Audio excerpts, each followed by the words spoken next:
शिवल्लभाधीश की जय। श्याम सुंदर श्री यमुने महारानी जी की जय। श्री गिरिराज धरण की जय। प्राकृत धर्मनाश्रय म प्राकृत निखिल रूप धर्ममिति निगम प्रतिपाद्यम यत्तच्छुदम साकृति स्तोमि। पुष्टिमार्गीय सर्वज्ञ करुणा रसस पूरित श्रेष्ठ फल प्रदाता च तस्मै श्री गुरुवे नमः।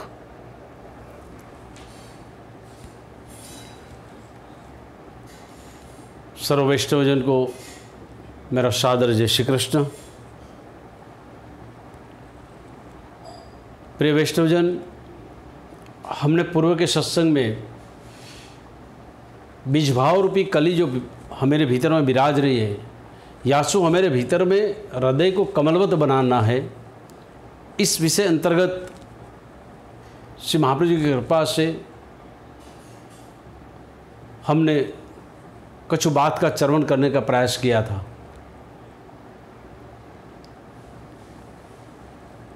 पुष्टि मार्ग में हम सब जानते हैं कि श्री महाप्रभु जी की कृपा से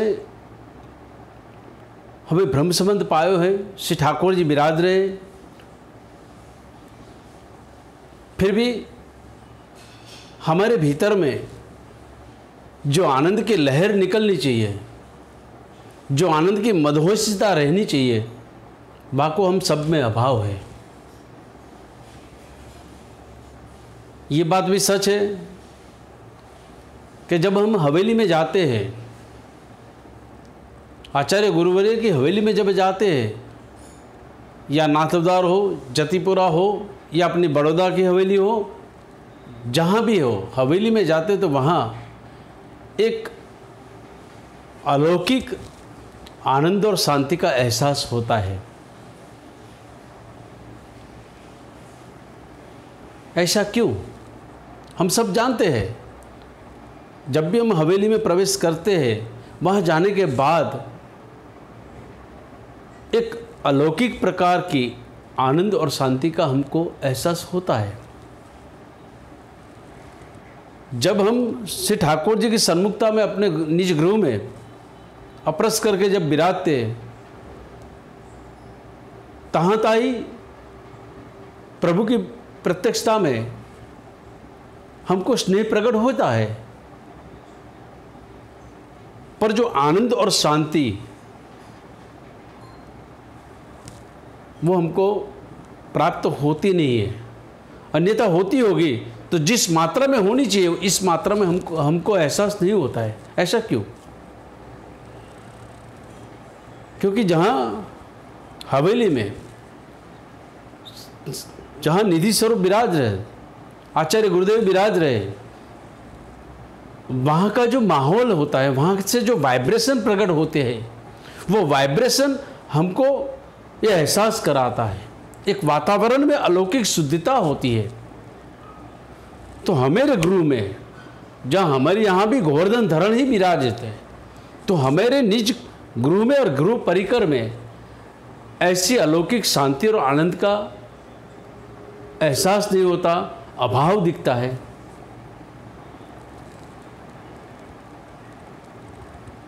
ये बात मैं जो कहने जा रहा हूँ, ये बात हम सभी को लागू पड़ती है। हम सब इस विषय अंतर्गत हमको सोचना चाहिए, ऐसा क्यों? तो हमारे घर में ये वाइब्रेशन प्रकट क्यों नहीं होते? ये वाइब्रेशन प्रकट होने चाहिए। जहाँ श्री ठाकुर जी विराजित है, श्री ठाकुर जी की टहल कर रहे हैं, क्योंकि इसका कारण ये है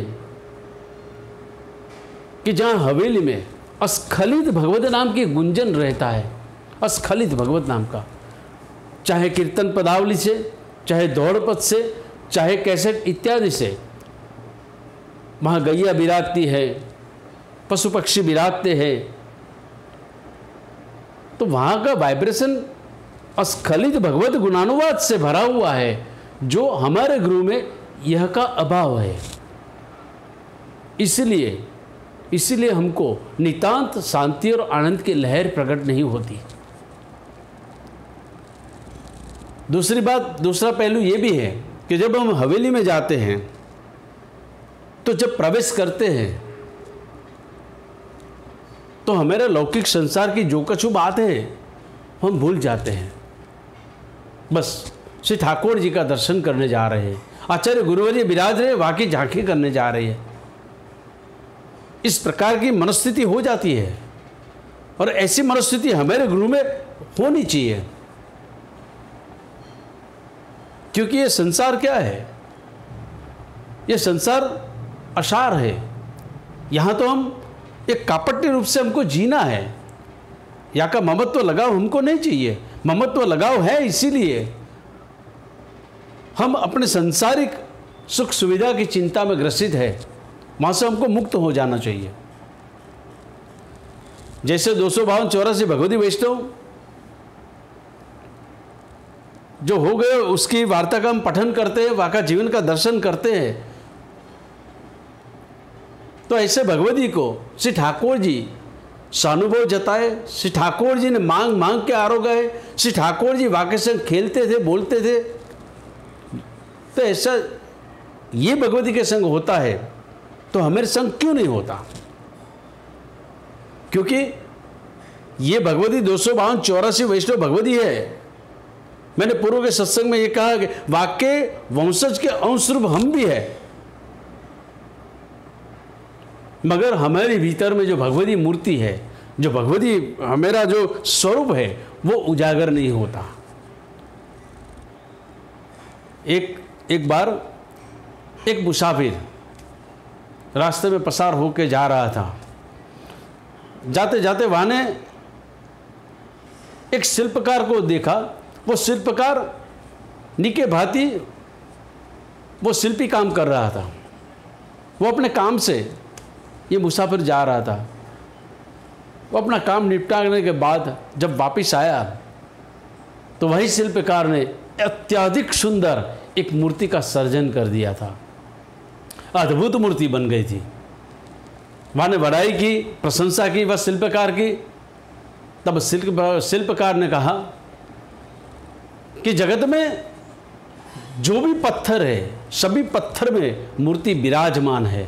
मैंने कुछ नहीं किया, ये तो मूर्ति थी पत्थर में, मैंने कछु नहीं किया। जगत में जो भी पत्थर है, सभी पत्थर में मूर्ति तो विराजित है। मैंने तो अपनी छीनी और हथौड़ा से जो ज़्यादा पत्थर का भाग था, जो ज़्यादा भाग था, वो भाग को मैंने निकाला है। वो निकल जाने के बाद वहाँ में प्रकट विराजित मूर्ति आपो आप अपने यहाँ प्रकट हो गई है। मैंने कुछ नहीं किया। ये शिल्पकार की बात हमें बहुत कुछ कह जाती है कि हम सब पुष्टि मार्ग के देवी जीव, हमको भगवती बनना नहीं है। हमारे भीतर में भगवती स्वरूप है, मगर जैसे शिल्पकार ने अपने छीनी हथौड़ा से जो पत्थर में विराजित मूर्ति को, जो ज़्यादा वाला पत्थर का भाग था, जहाँ जहाँ वहाँ से उसको निकाल दिया और वहाँ में से मूर्ति प्रकट हो गई। इसी तरह हमारे भीतर में जो भगवती स्वरूप विराजित है, हमारा वो स्वरूप, हमारा स्वस्वरूप जिसको हम कहते हैं, वो स्वरूप हमारे भीतर में उसका निखार नहीं होता है। क्यों नहीं होता है? क्योंकि हमारे यहाँ जो ज़्यादा भाग है, वो ज़्यादा भाग क्या है? काम, क्रोध, लोभ, मोह, मद, मत्सर इत्यादि भरा पड़ा है। वाको हमको शिवा रूपी हथौड़ा और सत्संग रूपी छीनी से वाको टंकारते ये ज़्यादा वाला जो भी भाग है, हमको वो निकालना है। जब वो निकल जाएगा तो हमारे भीतर में विराजित हमारे स्वस्वरूप, हमारा भगवती स्वरूप आपो आप प्रकट हो जाएगा। शिल्पकार की भांति ये शिल्पकार ने जो काम किया है, वही काम सत्संग और सेवा के माध्यम से हमारे भीतर में जो अहंकार है, जो लोभ है, जो ममत्व है, जो दोषयुक्त निंदायुक्त हमारी दृष्टि है, काम है, ये सब हमको निकालना है। ये निकालने का और कुछ हथियार है ही नहीं, यही हथियार है श्री ठाकुर जी की टेल और सत्संग, वाक्य गुणानुवाद, प्रभु के गुणानुवाद। प्रभु के गुणानुवाद से ऐसे अपनी सेवा किए भाव से ऐसे टंकार हृदय में करते जाओ तो वहाँ में से जो भी दोषयुक्त अविद्या है हमारी, वो हमारी अविद्या दूर हो जाएगी और भीतर में से एक भगवतीय स्वरूप हमेरा प्रकट हो जाएगा। ये बात हमको समझनी है। दूसरी बात ये भी समझनी है कि ज़्यादातर भगवत स्वरूप ठाकुर जी, हम सब भीड़ में रहते हैं, हम सब भीड़ में रहते हैं। हमारे स्वजन के परिकर, हमारे समाज के परिकर, हमारे व्यवसाय लक्ष्य परिकर है, सभी भीड़ में हम जीते हैं, भीड़ में जीते। जब तक हम अकेले नहीं हो गए तब तक हमको प्रभु की अनुभूति, प्रभु की प्राप्ति नहीं होती।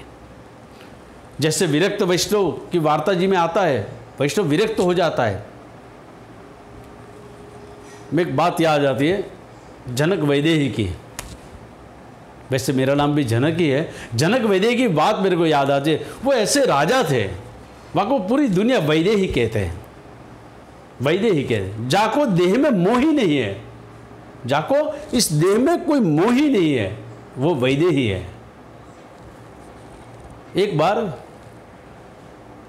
ऐसे कोई तज्ञ हो गए, वहाँ विचार किया इसको वैदेही कहते। वो तो इतने राजपाट, इतने सुंदर महल है उसका, वहाँ में वो रहता है, तो उसको वैदेही कैसे किया जा सकता है? वैदेही जो होता है वो विरक्त स्वरूप होता है।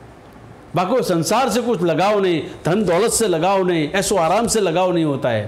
पर ये जनक राजा तो पूरे महल में रहते, राजपाट से रहते हैं। तो जनक नगरी में वहाँ ये तजज्ञ वैष्णव जो भी जीवात्मा होगा वो गया है और राजा के सन्मुख में जाके पूछा है कि मेरा एक प्रश्न है। बोलोगे क्या प्रश्न है? तो क्या आपको सब जगत वैदेही कहते हैं और आप तो यहाँ इतने ऐशो आराम से, इतने राजपाट से रहते हो, ये मैं समझ नहीं पाता। तो जनक राजा ने जैसे अतिथि देवो भव, पहले किया कि आप आए हो तो मेरा आतिथ्य स्वीकार करो, बाद में सायंकाल को हम बात करेंगे, आपके प्रश्न का उत्तर हम देंगे। तो वहाँ के सत्कार के लिए पूरे उसका जो महल था, महल के बाहर का जो नगर था, वह नगर का दुल्हन की तरह सजा दिया, दुल्हन की तरह सजा दिया। और वहाँ के संग पूरा नगर देखने के लिए, नगर दर्शन करने के लिए इस तजज्ञ जो आया था, वो महात्मा को कहा कि तुम पहले मेरे नगर का दर्शन करके आओ। ऐसा सजाया था, ऐसा सजाया था जाके मैं कोई बात नहीं कर सकूं। ऐसे कुमारी का झुंड है, पुष्प की वृष्टि हो रही है, अत्तर की बौछार हो रही है, ऐसे ऐसी वैभवता का नगर सजाया हुआ था। और वाकई नगर के दर्शन करने के लिए भेजा और राजा ने किया कि उसको नगर का दर्शन करा दो। तो तजज्ञ महात्मा के पीछे 2 तलवारधारी सैनिक रखे थे और वाकई बोल दिया, एक हाथ में जल भरी हुई थाली दे दी कि ये थाली में से अगर जल की बूंद नीचे गिरी तो आपका सिर छेद दिया जाएगा। ये दोनों सैनिक है, धड़ से आपका सिर छेदन कर देंगे। तो वाकई आपको ये रखना है, नगर दर्शन करने के लिए ये थाली में से जल नहीं पड़ना चाहिए। पूरे दिन नगर, ऐसा सुंदर नगर था, ऐसा सुंदर नगर था, मगर वाकई चित्रवृत्ति, वाकई ध्यान तो थाली में था कि एक जल की बूंद भी ना गिरे। अगर गिरी तो मैं मृत्युपाय हो जाऊंगा, ये सैनिक मुझे मार देंगे। तो उसका पूरा ध्यान थाली में था, वो जल में, जल गिरे नहीं। ऐसे ध्यान से पूरे नगर का दर्शन कराया, मगर उसका ध्यान तो थाली में रहा। सायंकाल को आए हैं, राजा ने पूछा कैसा लगा मेरा नगर? तो बोले खाक लगा नगर। आपने 2 सैनिक ऐसे तलवार लेके खड़े कर दिए थे, बाकी शर्त तो ये थी कि एक भी थाली में से जल की बूंद नीचे ना गिरने पाए। तो मेरा ध्यान तो उसमें ही था, मैंने नगर देखा ही नहीं। तो कि बोलो अब आपका प्रश्न क्या है? तो कि प्रश्न तो मेरा यही है कि आपको वैदेही कहते हैं, मगर मैं समझ गया।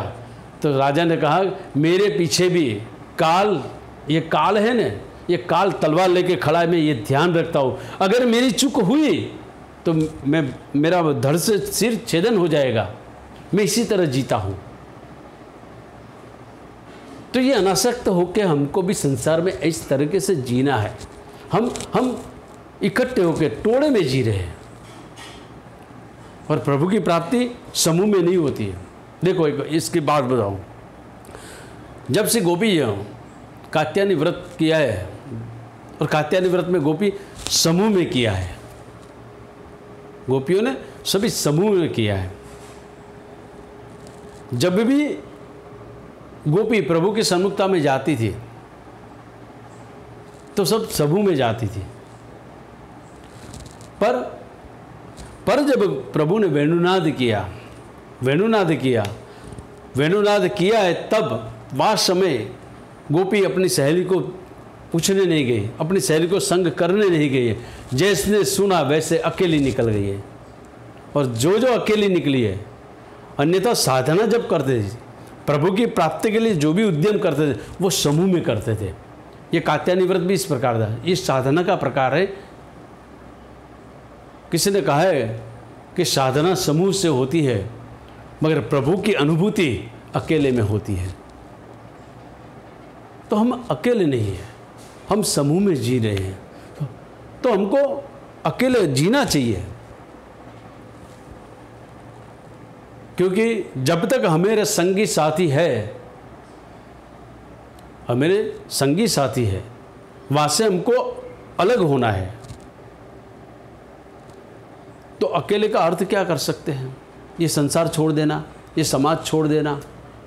मानो ये छोड़ दिया, फिर भी हम एक कक्ष में अकेले बैठ गए, फिर भी हम अकेले नहीं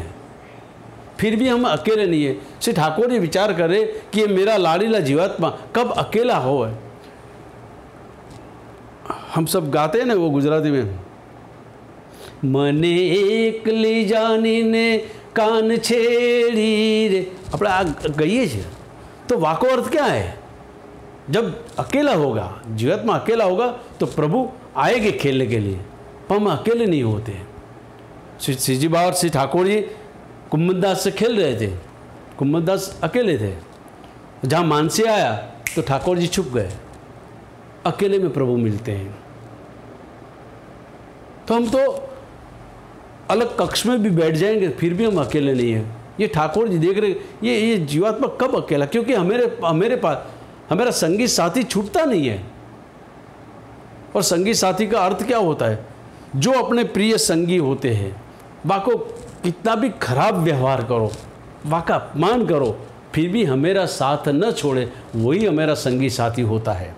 हमारे कोई प्रियजन होते हैं, हमारी पत्नी हो, हमारे बच्चे हो, कोई भी हो, वाको हम धुतकार दें, वाका अनादर कर दे, फिर भी वो हमारा साथ नहीं छोड़ते। इसी को हम संगी साथी कहते हैं। मगर इसका अर्थ ये नहीं है कि संगी साथी को हमको छोड़ना है, तो हम दुर्व्यवहार करें फिर भी हमको नहीं छोड़ दे। अगर समझ लो आप किसी को गाली दे दी, किसी को नीच व्यवहार कर दिया, तो जिंदगी भर आपके साथ नहीं बोलेंगे,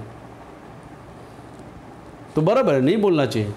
मगर हमारा संगी साथी ऐसा है, वह को इतना भी अव्यवहार करो, दुर्व्यवहार करो, उसका अपमान करो, फिर भी वो हमारा साथ नहीं छोड़ता है। जाके लिए हम अकेले होते हुए भी अकेले नहीं रहते। ये संगी साथी क्या है हमारा? हम जन्म लेके आए तब से मेरे भीतर में काम, क्रोध, लोभ, मोह, ये हमारा संगी साथी है। हमने सोच लिया क्रोध को मेरे को निकाल देना है, फिर भी क्रोध जाता नहीं है। हम बहुत धुतकार देते हैं, हमें लोभ नहीं चाहिए, जीवन में हमको लोभ त्याग कर देना है, फिर भी लोभ जाता नहीं है। ये हमारे भीतर में जब से हम जन्म लिए तब से ये है, हमारा संगी साथी यही है। वाको हमको छोड़ना है, उसके साथ दुर्व्यवहार करते फिर भी हमारा साथी ये नहीं छोड़ते, हमको माया में ग्रसित कर दे, ममत्व को निकाल देना है। जब तक ये नहीं निकलता तब तक प्रभु प्राप्ति नहीं होती। जब वो निकल जाए, जैसे हमारे 282 वैष्णव हो गए, वो समाज में रहते हुए भी फिर भी वो अकेले थे। यासु भगवत प्राप्ति हुई है, भगवत अनुभव हुआ है, श्री ठाकुर जी के साथ खेले हैं, क्योंकि वो सब में रहते हुए फिर भी वो अकेले नहीं। काम, क्रोध, लोभ, मोह, मद, मत्सर, संसार, आसक्ति, जगत के साथ कुछ लेना कुछ नहीं, इसको अकेले कहते हैं। और यही बात हमारे जीवन में हमको आत्मसात करनी है, हम अकेले हो जाए। निजे छात करे से जो है वामे से ठाकुर जी को लाल लड़ाना, वामे ही जीवन निर्वाह करना, संतोष से करना, प्रभु को आनंद कराना। इसके अलावा मेरा काम, क्रोध, लोभ, मोह, मद, मत्सर ये मेरा नहीं, बस केवल मेरे प्रभु का सुखार्थ के लिए होना चाहिए। लोभ ठाकुर जी की झांकी के लिए होना चाहिए।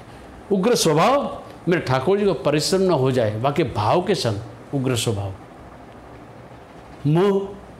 मोह तो मेरे मोहन से ही है, क्योंकि मैं कर्षित हूँ, यही है मेरा मोह है। तो हमेरी जो भीतर में है वाको हमको तब्दील करके श्री ठाकुर जी के स्वरूप में लगा देनी है। जब श्री ठाकुर जी के स्वरूप में लग जाएंगे तो हम अकेले हो जाएंगे।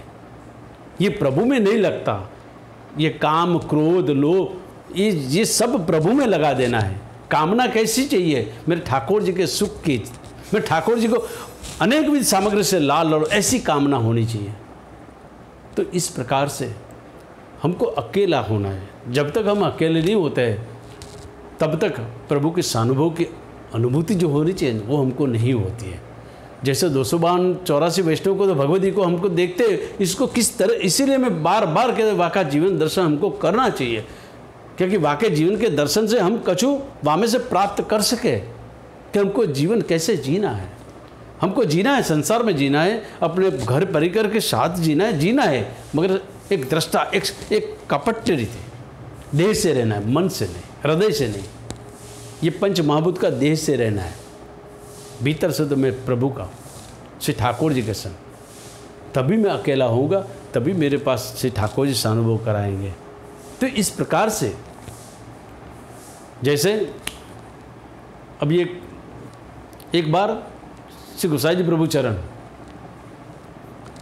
प्रभु चरण जब अनुसर करा के जा रहे थे तो बाहर आपने देखा चांदी के कटोरे में दही भात का वो लगा हुआ, ऐसे लगा हुआ, उंगली से लगा हुआ देखा चांदी के कटोरे में।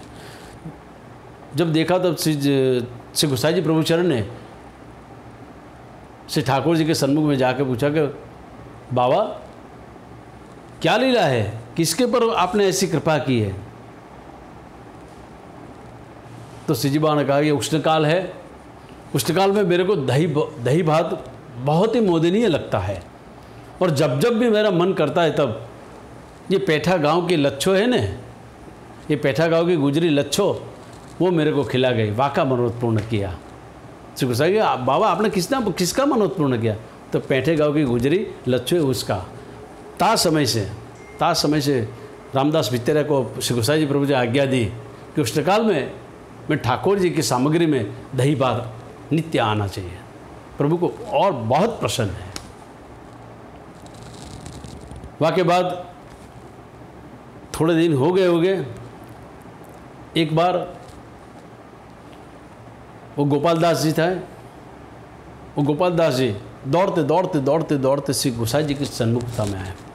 श्री गोसाई जी प्रभुचरण को विनती कर रहे, कृपानाथ श्री जी बाबा ने मेरे को पठाए हुए, श्री जी बाबा श्याम घाट पे बलदाऊ भैया और अपने निज सखा मंडली के साथ खेल रहे हैं, और खेलते खेलते श्री जी बहुत श्रमित भये, वहाँ को भूख लगी है और मुझको आज्ञा दी है कि तू जा, दौड़ के जा गोसाई जी प्रभुचरण के पास, और गोसाई जी को बोलना कि मुझको भूख लगी है, अपने हाथ से दही भात सिद्ध करके मुझको खिलावे।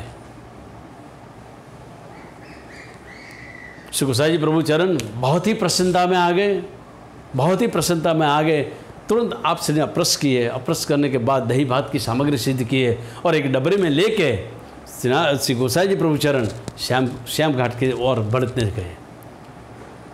और यहाँ श्री गोवर्धन धरन, श्रीनाथ जी बाबा, बलदाऊ भैया, सखा मंडली सब खेल रहे थे, और दूर से देखे गोसाई जी प्रभुचरण आ रहे, तो वहाँ से श्री गोवर्धन श्रीनाथ जी प्रभु ऐसे दौड़ते आए जैसे कोई बच्चा आके अपने बाप को लिपट जाता है, ऐसे श्री जी बाबा श्री गोसाई जी प्रभु ऐसे लिपट गए, ऐसे प्रसन्न हो गए। श्री गोसाई जी प्रभुचरण विराजे, अपने उत्संग में श्रीनाथ जी बाबा को विराजमान कराए, एक उत्संग में श्रीनाथ जी बाबा को और दूसरे में बलदाऊ भैया को विराजमान कराए, और वहाँ के झाड़ के पत्ते के दोने बनाए और दोने में दही भात लेके श्री गोवर्धन धरन को धरे सिजी बाबा को, और सिजी बाबा ने वही दोना श्री बलदाऊ भैया को दिया, और बलदाऊ भैया वो दोना लेके आरोगते आरोगते निकले, और यहाँ अपने हाथ से बहुत प्रसन्नता से बहुत मनुहार करके श्री गोसाई जी प्रभु चरण सिजी बाबा को ऐसे दही बात आरोगा रहे, ऐसे आरोगते, ऐसे प्रभु भी इतने प्रसन्न भये। और श्री गोसाई जी प्रभु चरण ऐसे बच्चे पे हाथ रखते हुए, सिर पे हाथ रखते हुए, मनोहार करते हुए, अपने वात्सल्य का भाव जताते हुए सिजी बाबा को ऐसे दही भात आरोगा रहे हैं। ये दूर दूर से चित्त स्वामी ऐसा दर्शन कर रहे थे। चित्त स्वामी दूर से ये दर्शन कर रहे हैं कि आज कैसी लीला भई है। श्री गोसाई जी प्रभु चरण के हाथ से सिजी बाबा अपने उत्संग में विराज के ये दही भात आरोग रहे हैं, और वाकई चित्त स्वामी की ऐसी दशा भई, ऐसी दशा भई, वाकई चित्तवृत्ति वहाँ से नंदालय में पहुँच गई। ये भगवती का सामर्थ्य, ये भगवती का कैसा सामर्थ्य है। मेरे प्रभु की लीला चतुर्विध प्रकार की लीला होती है। यहाँ से गोसाई जी प्रभु चरण के संग श्याम ढाक पे दही भात आरोग रहे हैं सिजबा, और यहाँ नंदालय में चित्त स्वामी की दृष्टि गई है, चित्तवृत्ति वहाँ गई है, चित्त स्वामी की दृष्टि नंदालय में गई है, और नंदालय में दर्शन हो रहा है। कैसा दर्शन हो रहा है? तो देखा जसोदा मैया का दर्शन हुआ है, जसोदा मैया का दर्शन हुआ, और जसोदा मैया कन्हैया को बरज रही है, कन्हैया को कह रही है, मैया कह रही है कन्हैया को कि लाला तो को मैं श्रृंगार करो, तो को मैं इतनी इतनी अच्छी अच्छी नई नई भात से सामग्री तेरे को आरोगाओ, और तेरे को गोपी भी श्रृंगार करे, ये व्रजभक्तन भी तेरे को सामग्री आरोगावे, तो मोको पता नहीं चलते कि तो को किनके हाथ को भोग श्रृंगार मोदनीय लगते हो, प्रशंसनीय लगते हो। तो वह समय कन्हैया ने कहा मैया मुझको पूछो मत, तो कि ना ना लाला तू मुझको बता, तू मुझको बता तो को किसके हाथ की अच्छी लगती है, मैं तेरे को खिलाती हूँ, ये गोपियाँ खिलाती है, गोपियाँ श्रृंगार करती है, व्रजभक्तन की सामग्री आरोगते। तो मैया रहने दो, आपको दुख हो जाएगा। तो क्या नहीं लाला, लाला मैं दुख नहीं करूँगी, तुम मुझको बता। नहीं नहीं मैया रहने दो, रहने दो। तो क्या नहीं तुम मुझको बता। ये चित्त स्वामी की दृष्टि, चित्त स्वामी ये दर्शन कर रहे, ये बात चित्त स्वामी हमको बता रहे। चित्त स्वामी यहाँ श्याम ढाक पे श्री गोसाई जी प्रभु चरण सिजी बाबा को आरोग आ रहे, और वाही समय चित्त स्वामी का दृष्टि चित्तवृत्ति गई है नंदालय में, और नंदालय का दर्शन चित्त स्वामी कर रहे और हमको बता रहे हैं। बात समय से लाला ने कही है, और जो दर्शन किया वो चित्त स्वामी ने कीर्तन पदावली में गा के हमको दर्शन कराया कि भोग श्रृंगार यशोदा मैया श्री विठ्ठल नाथ के हाथ को भावे। भोग श्रृंगार यशोदा मैया श्री विठ्ठल नाथ के हाथ को भाव। श्रृंगार को पद है, भोग श्रृंगार यशोदा मैया श्री विठ्ठल नाथ के हाथ को भावे। मोको कि मैया मोको क्या भावे, मोको श्रृंगार तो करती है और मोको भोग भी धरती है, परंतु मोको विशेष करके प्रसन्नता से आनंद से कौन आरोगावे मेरे को मनोहार करके श्री विठ्ठल प्रभु श्री गोसाई जी प्रभु चरण के हाथ को भावे। भोग श्रृंगार यशोदा मैया श्री विठ्ठल नाथ के हाथ को भावे। नीके नवाए श्रृंगार करते आची रुचि से मोहि पाग बंधावे। मैं तेको का बताऊँ, मैं तेको का बताऊँ। तू मोको स्नान कराने ले जाती है तो को बहुत काम होता है, और वास में गोपियन को बोलती है ये गोपिया कि लाला को स्नान करा दो, और गगरी जल की गगरी रखती है। और वास में कन्हैया भी ऐसा है न, कन्हैया की लीला बहुत अच्छी। वास में प्रभु भी क्या करते हैं, सब गोपियाँ इकट्ठी हुई है गगरी लेके लालन को स्नान कराने के लिए, पर लालन भी ऐसो है नटखट, बाकी सबकी गगरी से सबको नलवा दिया, और भीतर में से काम करके जब जसोदा मैया बाहर आती है देखती है और गोपियों को बरतती है कि हे गोपी तो को लाला को स्नान कराने को किया था, तुम खुद भीग गई हो और लाला तो कोरो के कोरो है। तब गोपियाँ कहती है मैया हम क्या करें, ये तेरो कान है ऐसो है न, वो खुद कोरो रहते हो दूसरे को भिगो देते हो, ये कान है ही ऐसो, वाकई सन्मुख में जाने वाला वो भीग जाता है और वो तो कोरा का कोरा ही रहता है। ये रस का स्वरूप है, ये रस का स्वरूप है। जब भी देखो तब भी मेरे प्रभु रस के प्यासे रहते हैं, कोरे के कोरे रहते हैं, मगर जो भी रस देने जाते हैं वो रस से भीज जाते हैं।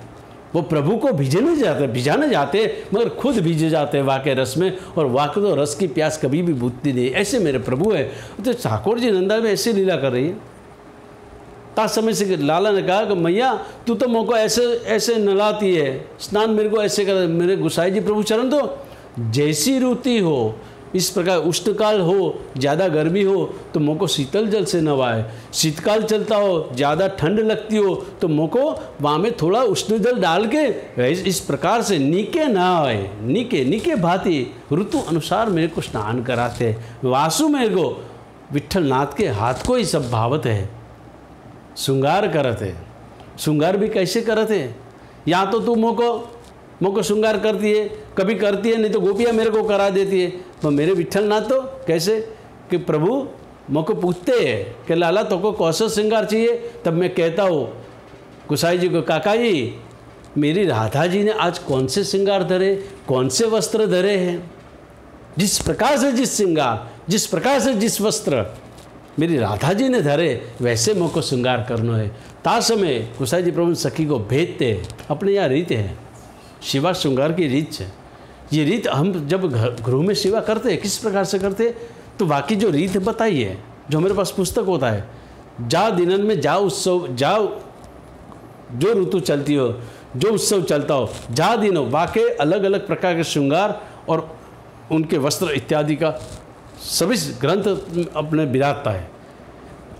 ये कहाँ से आया, ये रीत है, ये अपनी रीत है। रीत कैसे, जब गुसाई जी प्रभु जी सखी को भेजे कि जा राधा जी के पास जा, स्वामी जी के पास, आज कौन से श्रृंगार वस्त्र धरे हैं, जा देख के तू आ जा। जब सखी आती है, जब वो कहती है, जो कहती है वही रीत हमारे घर में चलती है, वही रीत हमारे पुष्टि मार्ग की है। जो गुसाई जी प्रभु चरण ने राग भोग श्रृंगार की जो रीत बताई ने, ये यहीं से आई है। तो इस प्रकार से लाला कहता है कि मैया तू तो मों को श्रृंगार करती है, गोपियन को भेज देती है, गोपियन हमको श्रृंगार कर, मगर मैं मेरे को तो श्री गुसाई जी प्रभु इस प्रकार से श्रृंगार कराते, इतनी मनोहार करते हैं। जिस प्रकार से राधा जी ने जिस प्रकार से श्रृंगार वस्त्र इत्यादि धरे, इसी प्रकार से मेरे को धराते हैं। इसीलिए अपने गृह में हमको पतो नहीं है, मगर रीत से जो करो ने, जब भी रीत की प्रणाली के हिसाब से ठाकुर जी को श्रृंगार और वस्त्र धरो ने, तो वही श्रृंगार वस्त्र समझना कि आज के दिन में श्री राधा रानी ने ये धरे हैं, जो उसने धारण किए वही हमारे ठाकुर जी को आता है। तो वही आता है, इसीलिए तो लालो कह रहे हैं यशोदा में, भोग श्रृंगार यशोदा मैया श्री विट्ठल नाथ के हाथ को भावे, नीके नवाए श्रृंगार करते, आछी रुचि से मुही पाग बंधावे। ताते सदा हो वहाँ ही रहत हो, तू डर माखन दूध। का बात कर रहे, आज जो यशोदा मैया के पास जो वार्ता चल रही है, ये वाकई नंदालय की लीला का दर्शन चित्स्वामी कर रहे हैं, और चित्स्वामी हमको दर्शन करा रहे हैं कि यहाँ समय श्याम ढाक पे ये लीला चल रही है और वही लीला नंदालय में चल रही है।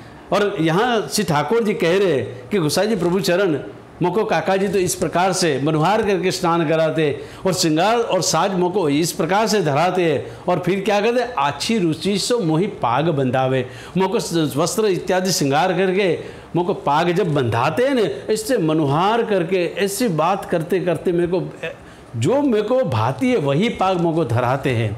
क्योंकि इस पाग बांधने में वाकई जो श्री चाचा जी का, जो काका जी का जो प्रेम है, वो प्रेम भी लपेट में आता है। इस प्रकार की बात करते हुए कन्हैया कह रहे हैं यशोदा के, ताते सदा यहीं हूँ रह तू मैया, तू तो ऐसी है, अपने यहाँ इतने दही का मथन होता है, इतना दही माखन दूध निकलता है, पर तू क्या करती है कि देख लेगा कन्हैया, और तू सिक्के पे चला देती, छिपा देती है।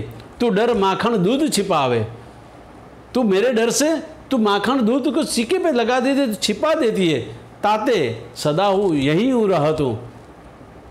कन्हैया कह रहे वासु में, इसीलिए मैं वही गुसाई जी के सन्मुखता में ही रह रहा हूँ। ये सिज्जी बाबा यहाँ लीला कर रहा है, यही सिज्जी बाबा कन्हैया के रूप में नंदालय में यही समय ये लीला कर रहा है।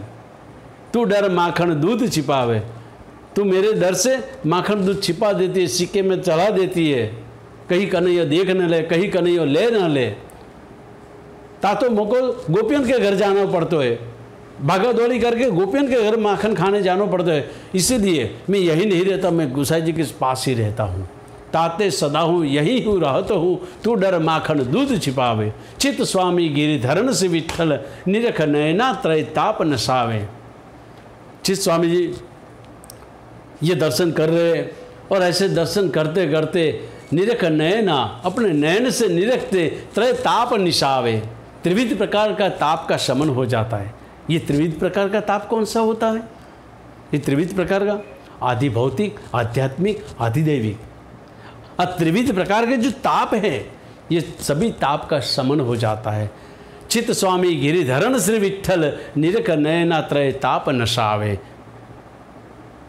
कहने का तात्पर्य मेरा ये है कि जब तक हम अकेले नहीं हो गए, तब तक जैसे चित स्वामी को ये अनुभूति हो रही है, ये दर्शन हो रहा है, ऐसी आनंद की लहर आ जाती है, तो हम अकेले हो गए तो श्री महाप्रभु जी की कृपा से श्री ठाकुर जी ऐसी कृपा का वर्षण कर। श्री गोसाई जी प्रभुचरण ने कैसी कृपा की चित स्वामी पे? ये गोसाई जी प्रभुचरण की कृपा है कि सन्मुखता में दर्शन करा रहे श्री जी बाबा का श्यामबाग पे, और वास में नंदालय में भी यह दर्शन करा रहे। तो इस प्रकार की जो अनुभूति होती है, यही तो पुष्टि मार्ग का फल है, यही पुष्टि मार्ग का फल है। ये अनुभूति हमको भी होनी चाहिए। ये नहीं होती क्यों? क्योंकि हम अकेले नहीं रहते। जब तक हम अकेले हो जाएंगे, जाको नाम विरह कहते हैं। मैंने पूर्व के सत्संग में विरह की व्याख्याता करते हुए कहा है कि विरह का अर्थ क्या होता है, अपनी स्थिति हृदय की कैसी होनी चाहिए भीतर से, इसको ही विरह कहते हैं। विरह में रुदन होता है, विरह में रुदन, मगर विशेष करके, या विरह का अर्थ क्या होता है? वी नाम विशेष, रह नाम एकांत। एकांत का अर्थ होता है एक ही कांत, और कांत का अर्थ होता है पति, नाथ, स्वामी। ये तीन शब्द में कितना भाव है। वी का नाम विशेष, रह नाम एकांत। एकांत का अर्थ क्या होता है? एक ही कांत इति एकांत, अपनो एक ही नाथ। कांत का अर्थ होता है नाथ, बस मेरो तो एक ही प्रभु, जिसके संग मैंने प्रीत की है वही मेरो, बाकी सभी जगत के जो भी भगवान है वो मेरो नहीं है। जा स्वरूप की लीला में मन लग गयो, वही स्वरूप मेरो स्वामी। और ये स्थिति कहाँ होती है? ये भीतर में होती है, जहाँ केवल मैं हूँ और मेरो नाथ है, बस दो ही है और तीसरा कुछ नहीं है। इसको अकेले के, जब हम अकेले हो जाएंगे तो ये अपना स्वामी भीतर में आ जाएगा, हमारे साथ रास करेगा, ये रस की अनुभूति कराते हैं। पर जब तक जब तक हमारे भीतर में विराजित है भगवतीय भाव स्वरूप जो हमारा है, जो हमारा खुद का स्वरूप है, वो उजागर क्यों नहीं होता है? जैसे शिल्पकार की मैंने पूर्व में बात की, इस प्रकार से काम, क्रोध, लोभ, मोह, मद इत्यादि के जो थर लग गए ने, वाको हमको सेवा और सत्संग से निकालना है। वो जब निकल जाएगा तब हमारे भीतर में से भगवत भाव स्वरूप मूर्तिमंत बसोबान 84 जैसा स्वरूप हमेरा भी है, वो उजागर हो जाएगा। जब वो उजागर हो जाएगा तो समस्त संसार में रहते हुए भी हम अकेले हो जाएंगे। अब जब हम अकेले हो जाएंगे तो प्रभु हमको ढूंढते ढूंढते आते। तुम देखो अपने अष्टकान को, ठाकुर जी खुद ढूंढने जाते थे, वो भक्त नहीं जाता प्रभु खेलने के लिए, वो उन भक्तों के पास खुद सामने से जाते थे खेलने के लिए। तो ये अकेले ही इसीलिए, तो हम भी ऐसे अकेले हो जाएंगे। तो आज के दिनों में बस यही भाव श्री गोसाई जी प्रभुचरण की कृपा से, श्री महाप्रभु जी की कृपा से, कि हम सब वैष्णव ऐसी स्थिति बनाने का प्रयास करें कि हम अकेले हो जाए। हम अकेले भीतर से हो जाना है, हमको भीतर से अकेले हो जाना है। और जैसे ऐसे भगवत गुणानुवाद के आनंद और रस में हमके हृदय प्लावित हो जाना चाहिए। ऐसे भगवती के दंडवत करते हुए चित स्वामी को कि ऐसी कृपा आपको गोसाई जी के भैये आप सिफारिश करके हम पे भी ऐसी कृपा होए, ऐसी विनती करते हुए हमारे ग्रंथ घर में विराजित ये ग्रंथ है बसोबान 84 वैष्णव, वाका हमको दर्शन करना है। इन्हीं भगवती हमारी सिफारिश करेंगे और इनके गुणानुवाद गाते गाते हमारा हृदय भी आप जैसा हो जाएगा। इस प्रकार की भावना के साथ आज के सत्संग के जो कछु भी भाव पुष्प है वो सभी पुष्पों से महाप्रभु के चरणों में समर्पित करते हुए विनम्रता हो। अस्तु।